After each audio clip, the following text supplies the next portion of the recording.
MQM Pakistan labour division بلدیہ عظمیٰ کراچی کے تحت ایک جنرل ورکر اجلاس کا انعقاد کیا گیا، جس میں سرپرست اعلیٰ مزدور یونین متحدہ ورکرز فرنٹ محمد احمد کے ساتھ ساتھ دیگر عہدیداران موجود تھے۔ ان کا کہنا تھا کہ محکمہ باغات میں افسران کی جانب سے ملازمین کے ساتھ کی جانے والی مسلسل ذاتیوں، ناانصافیوں، جبری مشقت، رہائش سے دور ڈیوٹی، ماہانہ تنخواہوں میں کٹوتی اور محکمہ باغات میں پتہ بھتہ دینے والے ملازمین اور دیگر ناانصافیوں کے خلاف یقینی طور پر احتجاج کیا جائے گا۔ انچارج سرپرست اعلیٰ محمد احمد نے اجلاس میں موجود ذمہ داران اور کارکنانوں محکمہ باغات کے ملازمین سے مزید خطاب کرتے ہوئے کہا کہ ملازمین کے ساتھ کی جانے والی مسلسل زیادتی کو کسی بھی صورت برداشت نہیں کیا جائے گا۔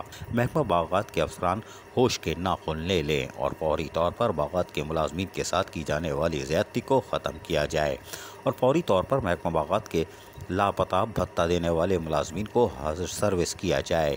باغات کے ملازمین کے ساتھ کی جانے والی زیادتی کو کسی صورت میں برداشت نہیں کریں گے۔ اگر محکمہ باغات کے افسران نے اپنا قبلہ درست نہیں کیا تو اگلا احتجاج دھرنا محکمہ باغات کے آفس میں ہوگا۔ عزیز عارف، KBS بلدیہ نیوز کراچی۔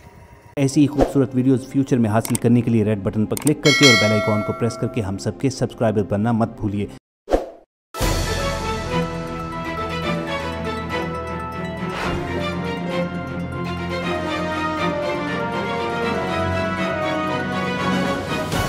KBS بلدیاتی نیوز۔